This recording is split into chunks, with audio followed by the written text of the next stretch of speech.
welcome to the Retail Pricing Insights podcast.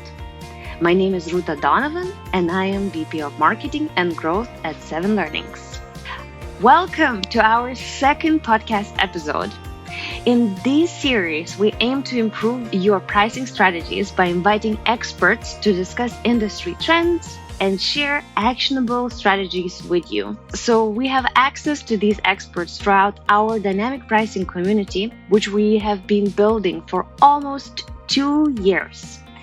We have events, we have LinkedIn group, and so far we had 12 events with 2 speakers in each of the events. As well, we have breakout room sessions, so there's lots of networking and lots of insights for you.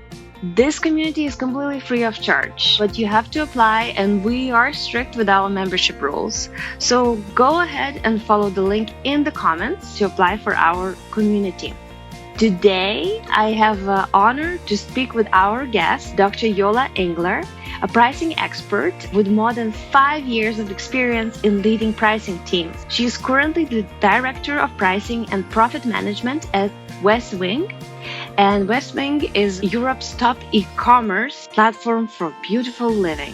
So if you want to find a beautiful couch or a lamp or anything for your house, go ahead and check out their website. And as well, today you will have a chance to meet a person who works with prices and sets the prices in the platform.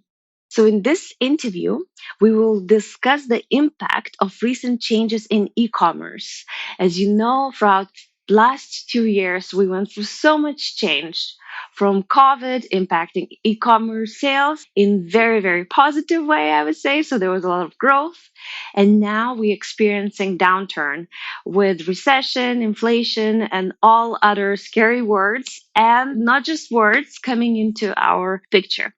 As well, we will talk about Black Friday preparation. I know that all of you are preparing for the Black Friday, and it might be a bit too late. I hope it's not too late, but maybe you can implement it, if not for this, but then for the next Black Friday. So I'm very, very excited to greet Yola. Yola, thank you for joining us today. Hi, nice to see you. Yes, it's great to have you as our second speaker at our 7 Learnings podcast. So I wanted to start with a bit difficult question about the past few years in e-commerce. As we know, the past few years have marked a few significant turning points for the e-commerce. So the pandemic increased e-commerce demand and disrupted global supply chains. And then now at the end of 2023, we have a low demand environment. How have you adopted your pricing to effectively deal with these major changes? Indeed, tricky but important question. So there's several factors that became more important, I would say. So first of all, inventory became much more important for all our steering activities. It started with the COVID crisis, where we saw, as you mentioned, all these supply chain disruptions, and we rather had a supply shortage and out of stock risk. That's when we first saw, from that perspective, an inventory challenge. And now with the low demand, we face the opposite challenge, having quite large overstock available, mostly in the e-commerce sector. We saw it as we are a bit spoiled with all the growth rates during COVID and land with rather optimistic outlooks. And then the low demand and this huge inflation peak really hit us hard. And so high order values met with this low demand. So summing it up, inventory became definitely more important, and it is now shaping our pricing strategies.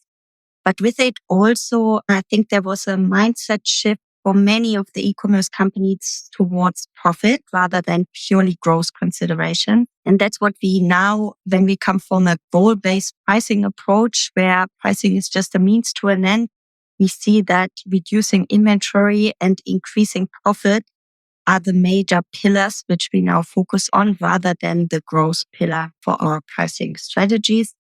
And then maybe a third one, which is underlying all of it, the big and frequent changes in the market environment really forced us to improve our operations to guarantee a more rapid and agile reactions towards these changes in the market environment. So this is more from an operational point of view, not so much a strategic point of view where we needed to adjust to the new environment. Yes, and one of the challenges now is overstock. So, how do you deal with it? Yeah, a big challenge for us. First of all, I think it's important to notice that yes, we overall have overstock, but overstock is not as important for, or not, it doesn't have the same importance for all articles. But there are some articles with huge overstock amounts and others that are still high sellers and they don't have a problem. So first of all, we decided against these flat discounts that we still see a lot in the market, but in my opinion, it's not the most efficient or effective way of dealing with overstock generally. So if you think about it, if you just get 10% on everything and you still keep the price distance between overstock articles and non-overstock articles the same. So yes, maybe people buy a little bit more, but they will mostly buy the best sellers more and not so much your slow sellers. So in the end, you're rather cannibalizing your margin than really solving your overstock issue. So that's the first takeaway. I wouldn't approach it with a flat discount approach, but rather use an article specific approach. And how we do it at Westwing, it's we try to cluster our articles in different buckets. And in the first step, we try to determine the severity of overstock. And we do that through two measures. On the one hand, we check how bad is the stock reach. So for how long does my stock last? Is it only 2 months or is it 3 years? And then we also determine the seasonality pressure. So is it a garden chair that really only sells during summer periods? Or is it just a sofa that you can sell all year round and probably also for the next 3 years without any drops in demand? So here we have kind of the stock reach and we have the seasonality pressure. Then we do some basic checks on our competitor prices and our cost as our bottom line. And then the trickiest bit is to determine articles elasticity in order to then determine what is the best discount level. So how far do I need to get rid of my stock? And in order to do that, the elasticity gives me an estimate of how much discount I need to give to the product in order to speed up the sales enough to reach my end of season target or stock target in a way. Yes. So basically summing it up, we really go through an article based approach and we look mostly at the severity of the overstock and the elasticity, and then as a benchmark, check our own cost infrastructure as we try still to make some kind of money with them. And only in the worst cases, really sell them with negative margins. Yay. So I hear keywords bestsellers, focusing on bestsellers, seasonality, and using elasticity, price elasticity. That sounds great. But there's another side of the coin, which is the market environment. And now we have inflation and increased purchase prices. And how do they play in your pricing strategy? What role do they play? It actually makes the entire situation even more tricky because we've just talked about the overstock. And yes, the overstock is really costly overstock. So most of our overstock was bought already during a time of high purchase prices. So it's really costly. And that's why it's also tricky to give too many discounts. Why you still have to do that to some extent for your overstock articles, you then need to compensate through the rest of your assortment wherever possible. And also here, it's super important to have an article specific approach as the inflation, the purchase pricing, but also the no demand affects all articles in a very different way. So actually inflation, we see huge differences between the different countries. So if you sell in different countries, that is the first determination. But then it also differs between different categories. And then third, it also differs between the articles. So that's why we adopt really an article specific approach where we check for each article how have costs developed and also how is again the price sensitivity or price elasticity. So for which can we maybe increase prices easier without a huge impact on the demand. And for those where the impact on demand would be too high, there we might keep the prices stable. So in a way, we need to be very careful. So we do have the overstock pressure. For those, we are a bit bounded and we typically don't increase prices, but then we try to compensate with the rest of the assortment. And in the rest of the assortment, we focus on the articles with low price elasticity because their demand will not be as largely affected from a price increase. And how do you think these components will play in the upcoming Black Friday? So this Black Friday will be very different from Black Friday last year. Yeah, very true. Although I think we saw maybe even last year's Black Friday, I think we saw the biggest hit as last year Black Friday, everyone had huge overstocks and we saw this very low demand in the market. I think actually this year is already more balanced and less significant as last year. But last year, you could really see how customers are waiting for Black Friday. So the demand was even lower in the period before. But then Black Friday was huge. People gave a lot of discount because there was a lot of overstock in the warehouses. But also people really waited for the discounts because they could only afford to buy at the discounted prices given the entire inflationary pressure. So this year it's a bit better, I think. Yet we will still see that the overstock situation shapes Black Friday. But now I think also different considerations again play a role, maybe more than last year. So what do I mean with it?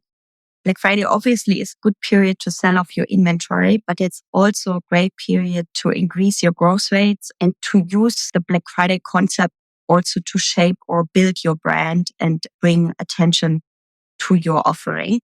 And I think there might be a bit more focus again on those pillars rather than purely getting rid of overstock. Yes. And in our first episode, we asked Shane from Liquid Group, how and when is he preparing for the Black Friday? And his answer was that he is already preparing for the Black Friday straight away after the last Black Friday. In January, for instance, the first test begins and there's a lot of testing and looking what competition is doing. What did they do in the previous Black Friday? So how does this preparation look like for you? Yeah, it's quite similar, to be honest. We also pretty much start right after Black Friday. This is the new Black Friday, starting to see what worked well in this year's Black Friday. Where do we want to try changes to the Black Friday concept?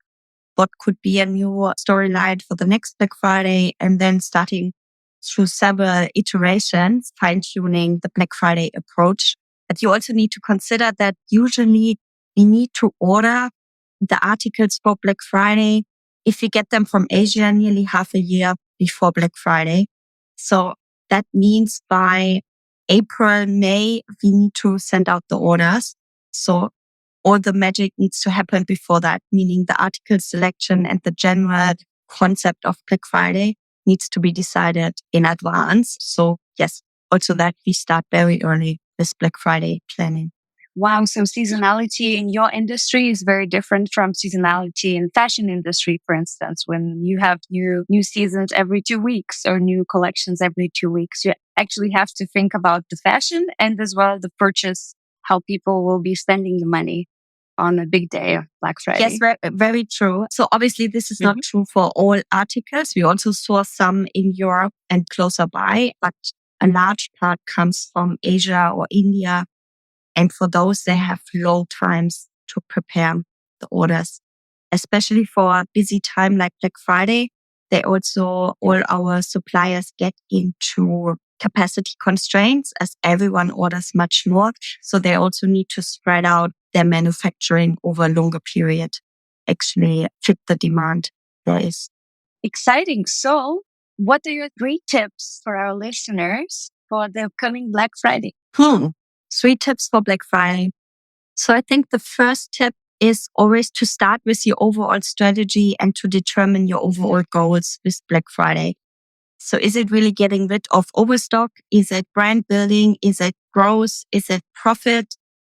What do you hope to achieve with Black Friday? And I think you should be very clear on that. Typically, it's a combination of all of these goals, but you should be very clear which part of the assortment or which part of your offering serves what purpose, and then also determine the right KPIs to track whether your goals were fulfilled. So that is my first tip, be clear on the goals.